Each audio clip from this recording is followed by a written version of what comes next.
You, John Fitzgerald Kennedy, do solemnly swear. I, John Fitzgerald Kennedy, do solemnly swear. That you will faithfully execute the office of President of the United States. That I will faithfully execute the office of President of the United States. And will, to the best of your ability. And will, to the best of my ability. Preserve, protect, and defend the Constitution of the United States. Preserve, protect, and defend the Constitution of the United States. So help you God. So help me God.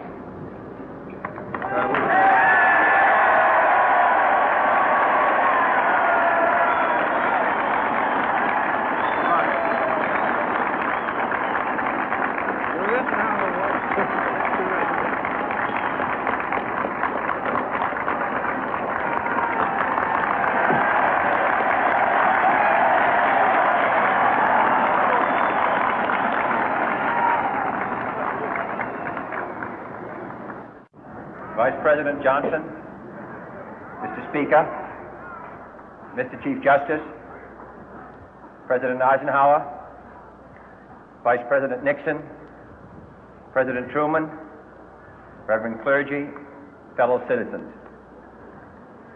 We observe today not a victory of party, but a celebration of freedom, symbolizing an end as well as a beginning, signifying renewal as well as change. For I have sworn before you and Almighty God the same solemn oath our forebears prescribed nearly a century and 3/4 ago.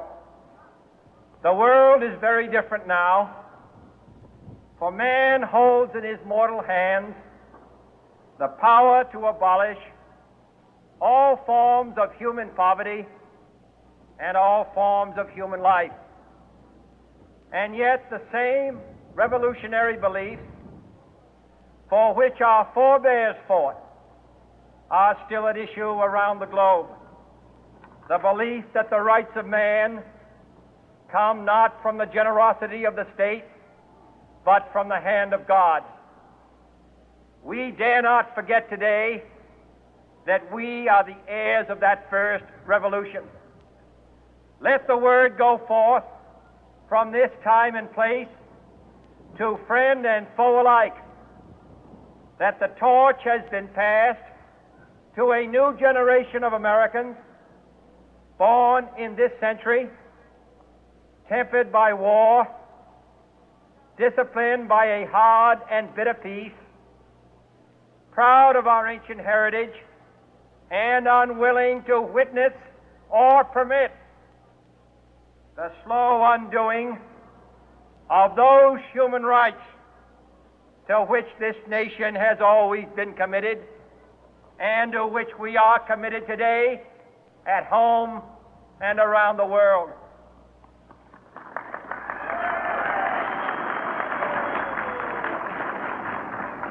Let every nation know, whether it wishes us well or ill, that we shall pay any price, bear any burden, meet any hardship, support any friend, oppose any foe to assure the survival and the success of liberty.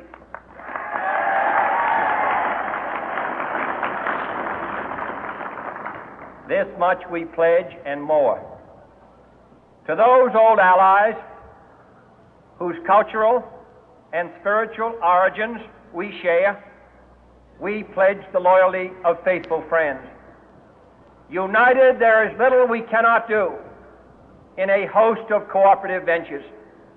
Divided, there is little we can do, for we dare not meet a powerful challenge at odds and split asunder.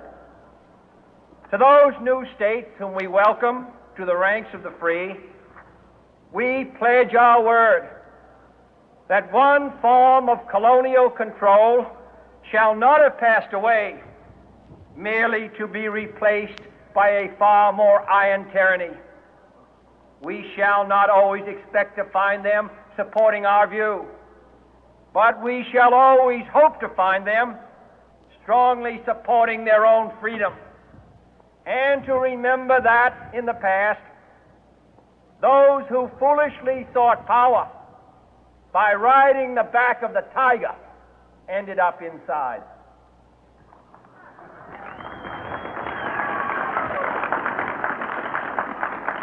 To those people in the huts and villages of half the globe struggling to break the bonds of mass misery, we pledge our best efforts to help them help themselves for whatever period is required, not because the communists may be doing it, not because we seek their votes, but because it is right.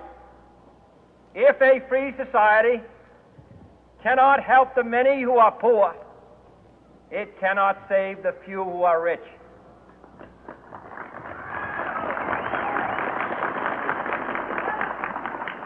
To our sister republics south of our border, we offer a special pledge to convert our good words into good deeds, in a new alliance for progress, to assist free men and free governments in casting off the chains of poverty. But this peaceful revolution of hope cannot become the prey of hostile powers.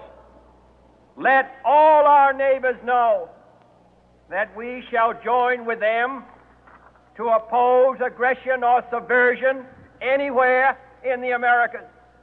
And let every other power know that this hemisphere intends to remain the master of its own house.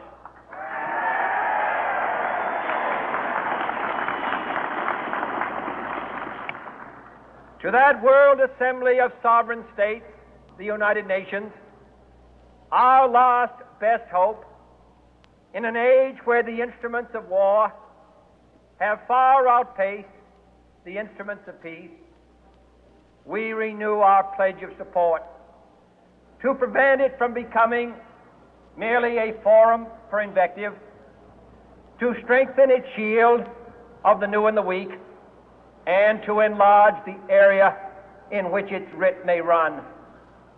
Finally, to those nations who would make themselves our adversary, we offer not a pledge, but a request that both sides begin anew the quest for peace. Before the dark powers of destruction, unleashed by science, engulf all humanity in planned or accidental self-destruction, we dare not tempt them with weakness, for only when our arms are sufficient beyond doubt can we be certain beyond doubt that they will never be employed.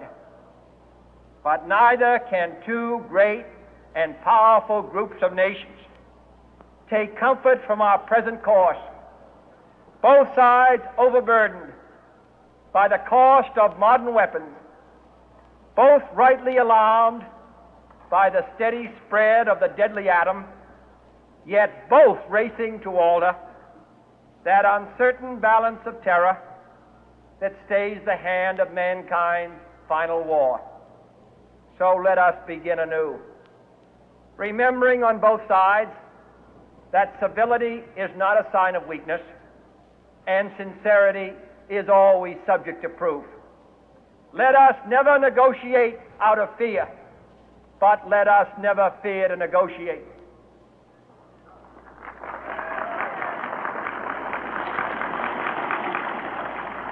Let both sides explore what problems unite us, instead of belaboring those problems which divide us. Let both sides, for the first time, formulate serious and precise proposals for the inspection and control of arms, and bring the absolute power to destroy other nations under the absolute control of all nations.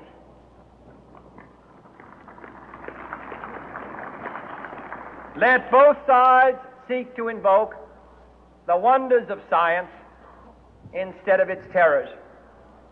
Together, let us explore the stars, conquer the deserts, eradicate disease, tap the ocean depths, and encourage the arts and commerce. Let both sides unite to heed in all corners of the earth the command of Isaiah to undo the heavy burden and let the oppressed go free. And if a beachhead of cooperation may push back the jungle of suspicion, let both sides join in creating a new endeavor, not a new balance of power, but a new world of law, where the strong are just and the weak secure and the peace preserved. All this will not be finished in the first 100 days, nor will it be finished in the first 1,000 days, nor in the life of this administration, nor even perhaps in our lifetime on this planet.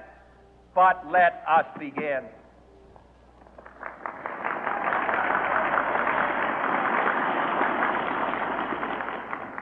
In your hands, my fellow citizens, more than mine, will rest the final success or failure of our course.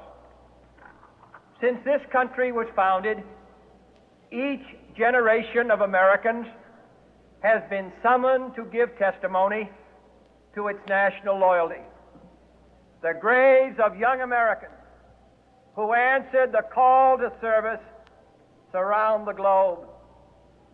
Now the trumpet summons us again, not as a call to bear arms, though arms we need, not as a call to battle, though in battle we are, but a call to bear the burden of a long twilight struggle, year in and year out, rejoicing in hope, patient in tribulation, a struggle against the common enemies of man, tyranny, poverty, disease, and war itself. Can we forge against these enemies a grand and global alliance, north and south, east and west, that can assure a more fruitful life for all mankind? Will you join in that historic effort?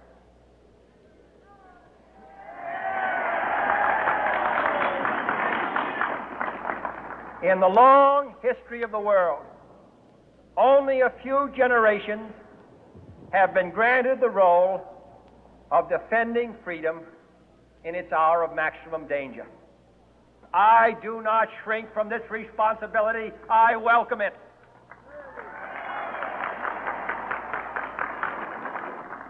I do not believe that any of us would exchange places with any other people or any other generation. The energy, the faith, the devotion which we bring to this endeavor will light our country and all who serve it. And the glow from that fire can truly light the world. And so, my fellow Americans, ask not what your country can do for you, ask what you can do for your country.